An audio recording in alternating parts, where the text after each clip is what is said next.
We are in the midst of a very busy news cycle. No shortage of news has been made this week. The Chauvin trial continuing in Minnesota, the border crisis still playing itself out. Now the passing of Prince Philip at age 99. And yet I would suggest to you that the subject we're about to discuss is the most compelling talker in the country right now.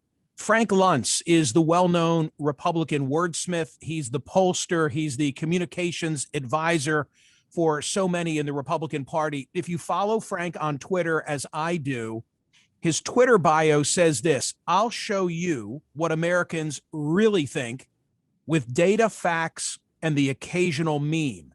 And I think he proved it this week with something that he tweeted, which is interesting on so many different levels. "For anyone who has lost weight to live, you have my respect. After dropping 60 pounds, I can't do it anymore. I can't be this hungry every hour of every day. I truly appreciate the compliments, but I appreciate food even more. I can tolerate the fat insults better than the hunger. At last count, 19,000 plus likes, 900 plus retweets, 2.5 thousand comments." This is Frank Luntz. Hey, Frank, thank you so much for being here. Wow, you know the numbers better than I do. But I'm going to acknowledge something. Normally, I will read Twitter every 3 or 4 days for a couple minutes, and I get agitated. People can be pretty mean. When I was coming up, I'm now in New York, and I was coming up on the train, the entire train ride, I read the comments of people, and I was shocked. I was absolutely shocked. I tend to alienate a third of the people on the left. I tend to alienate a third of the people on the right, and I tend to alienate a third of the people in the center. Basically, I alienate everybody. And to my shock, people gave me advice. They gave me encouragement. They empathized with my situation. They told me their own. Comment after comment, did not matter where they came from. It was all, stay with it. Don't give up. Try this approach. This is not the Twitter that I know. This is not the social media that I know. And I put it out pretty late at night. And truth is, I put it out so late. I put it out the moment that I made this decision. I can't do this anymore. I had gone to sleep that evening, and I've been going to sleep earlier and earlier and earlier to avoid that meal. But when you start to end your day before 7 p.m., and your day gets interrupted by a nap of 2 or 3 hours in the morning, and then another nap in the afternoon, this is what it was doing to me. And my doctors were telling me, stop it. Your body is telling you, would you please start eating? But I know that it's the only way that I can lose the weight that I'm trying to lose because of the stroke that I had last year. And I know that the only time that I feel really good is, frankly, after a Starbucks mocha frappuccino, which has got 300 or 400 calories. And that gives me 2 hours of energy. And I feel like I did before the stroke. And I know what it does to my weight because I weigh myself 5 or 6 times a day. So I've got this competing challenge, much as I have in politics. And I'm going to say something to you that I've not said publicly because you showed an interest. Clearly, you've been following this. I think my stroke was because of my political tension. In my life, I've always tried to tell the truth. My truth is a little bit right of center. My truth emphasizes personal responsibility over collective action.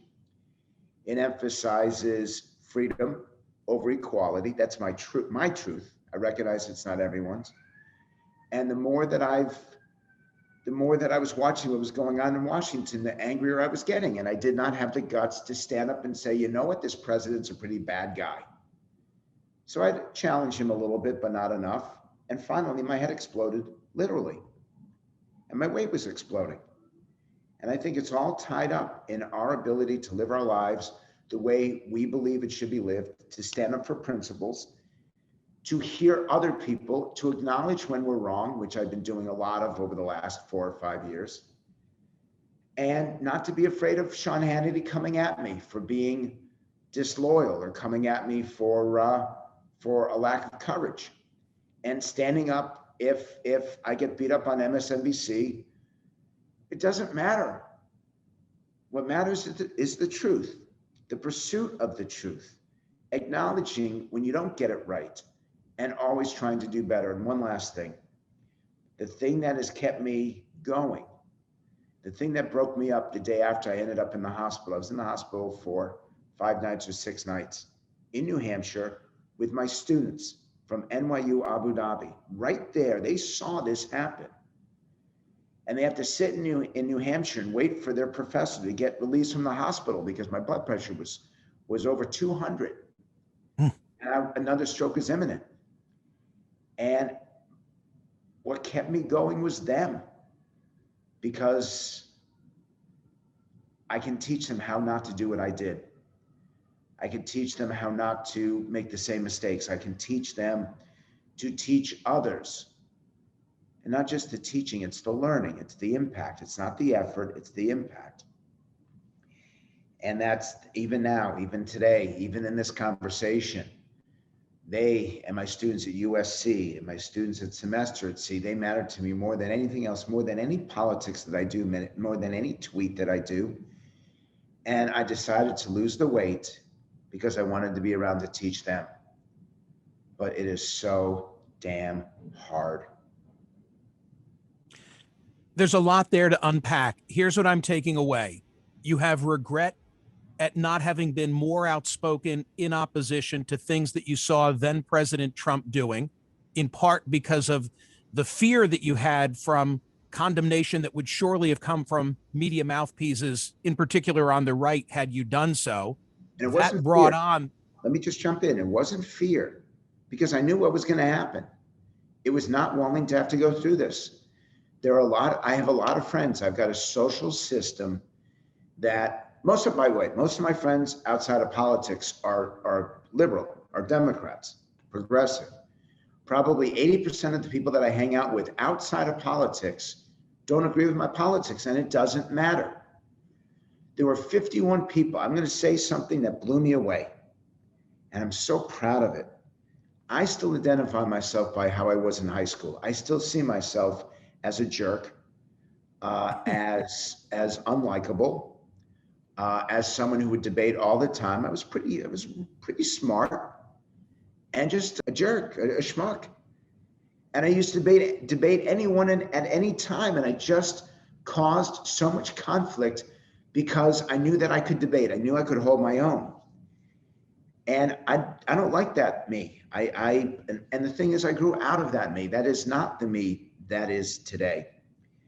There were 51 people in my life, and I did not know this until about 6 weeks after I got sick. It was just January 10th of last year. And I had to tell people, please stop asking me how I am. Am I doing better? How's my weight? How's my blood pressure?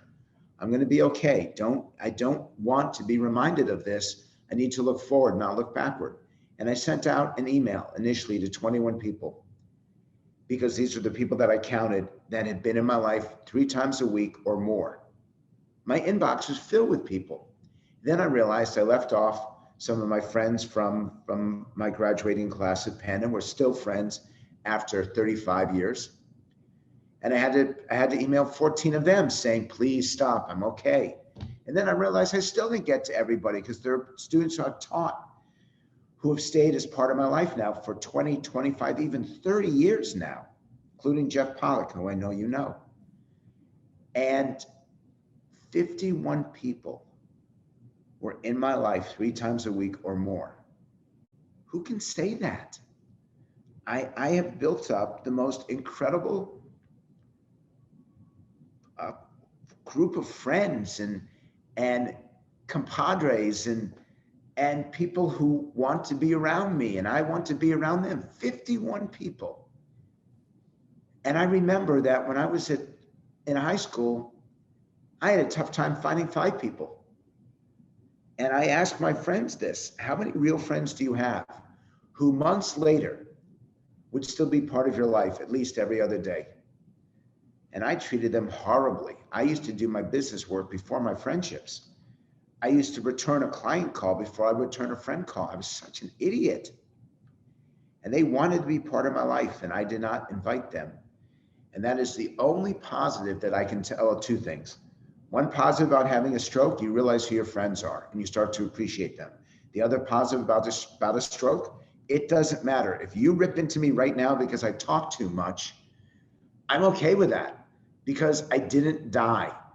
And when you don't die, when my hand is still numb, my face is still numb. People don't realize it, that I've got good days and bad days. This is a good day. Maybe it's because I went to Mets opening day yesterday. This is a good day. I don't know if I'm going to have trouble enunciating. How about this? I'm on Fox News. Brett Baer was kind enough to allow me to be a commentator right after the vice presidential debate. I've got 15 million people watching me. They told me you're only going to have a minute and a half. They gave me 4 minutes. And inside my head, I'm dying. And the reason why is I was having trouble enunciating. I was having trouble pronouncing my words. He couldn't tell. I could. And I'm struggling through those 4 minutes. This is a great opportunity for me. 15 million people watching me on Fox. And I'm dying. I mean, that's what a stroke does to you. And none of my friends noticed it. None of my friends, frankly, care. They just want me to be okay. And that tweet was a tweet of surrender. But I needed to put it out because I need to say to people, okay, if you want to insult me, you know what? That's still better than my being miserable 23 hours of the day. I can't go on being that miserable. There are many things that you've said so far that are a surprise to me, but the most surprising of all, because I completely understood from the moment I follow you on Twitter, and from the moment I saw that tweet, I knew this was going to be explosive. I'm kind of surprised that Frank Luntz, who keeps his fingers so closely to the pulse of the American populace, didn't realize what you were stepping into when you had that candid conversation with your Twitter following about your own weight struggle. No, because that's not my experience with Twitter. If you follow me, you see my response. If I challenge Trump, all the Trumpsters go crazy. If I challenge Biden, all the left goes crazy. Now here's something that I'm really proud of. I asked my Twitter followers just before the election who I was voting for president. I'm so proud of this. 39% thought Joe Biden, 42% thought Donald Trump, and 19% couldn't tell. I don't know anyone who's got as many followers as I have, about 300,000, and they can't tell that it is split 50-50. That's what I want. And I'm telling you, acknowledging to you that intellectually, I'm a little right of center. Emotionally, in terms of how I relate to people, I guess I'm probably a little bit left of center because I don't like the negativity. And the perfect example is I was critical of the way that Trump raises money, critical of this, that you have to check opt out. Right. For them to stop. You called it. I think it's crap. I think it's wrong.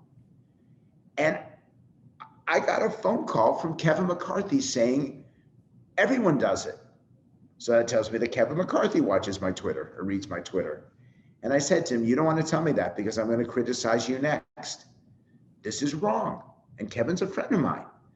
I've got a number of Democrats who people don't realize, senators, congressmen, who are as close to me as the Republican colleagues. I don't want to out this individual, but my closest Senate relationship is a Democrat. It's not a Republican. My closest gubernatorial relationship is a Democrat, not a Republican.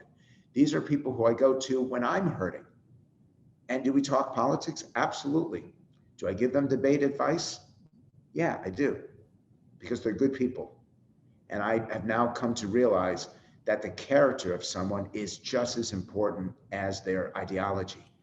I don't know if I'm willing to put it above, but I am willing to put it equal to. And we need to get people of good character involved in politics, and we need to admit when we're wrong. And that tweet was an acknowledgement on a personal level that what I was doing was wrong. So give me the takeaway.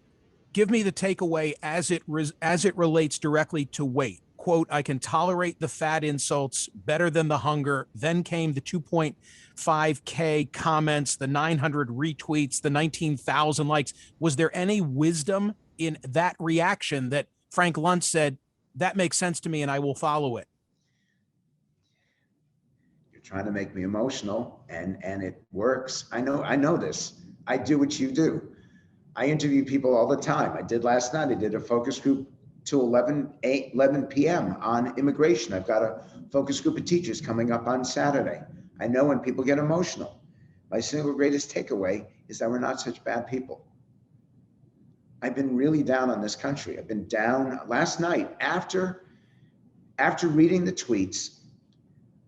I'm here in Times Square. I'm at 48th and Broadway. And last night there were people outside revving their engines. I'm on the highest floor of my building, and they're revving their engines and they're blasting music, and I can hear it as though it was outside my window. And people were calling the cops. New York has become chaos again. It's become a disaster, and the police don't want to intervene because they're afraid that it'll provoke something, and the people who want to disrupt the public really have free reign.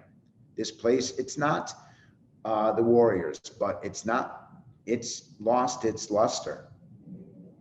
And my criticism of that is balanced by my shock at how decent people are. And it did not matter whether they were on the left or on the right, because there were a few comments like that. There are a few people who'd say, I don't like you, but I want you to live. I love that. I love that. That is meaningful to me. And I misjudged the country, and I misjudged Twitter. And I now realize that when it comes to politics, we are poisoned. We are poisoned to destroy each other. And it happens on all the cable news networks. And I don't think it's controllable. I think it is the way it's going to be for a long time. But I hope you're wrong. I hope I'm wrong. But as people, we're still the most decent people on the face of the earth. Thank you for the conversation. Thank you for the candor. I really enjoyed this dialogue, Frank Luntz. So I hope I see you soon, and great for being here. Well, I'd make the same promise to you that I make to others, which is you reach out to me, I'll reach out to you. You want to talk, okay. I'll talk to you. This is what I do. This is what a pollster does. I listen. Thank you, Frank. Frank Luntz, everybody. Do you have an independent mind? If so, I hope you'll subscribe to my YouTube channel. Just click on the subscribe button, ring that little bell, and stay up to date with my daily content. Thank you.